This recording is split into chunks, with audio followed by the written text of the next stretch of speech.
No sé, me dan ganas de correr aquí. Porque está bien bonito.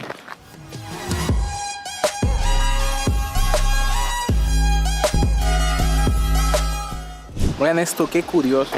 Me gusta porque es como una estación aquí donde hay un espacio. Incluso hay madera. Entonces esta madera la gente le puede agarrar y hace su fogata. Puede venir a calentar sus cosas, su comida. Podrán hacer un churrasco.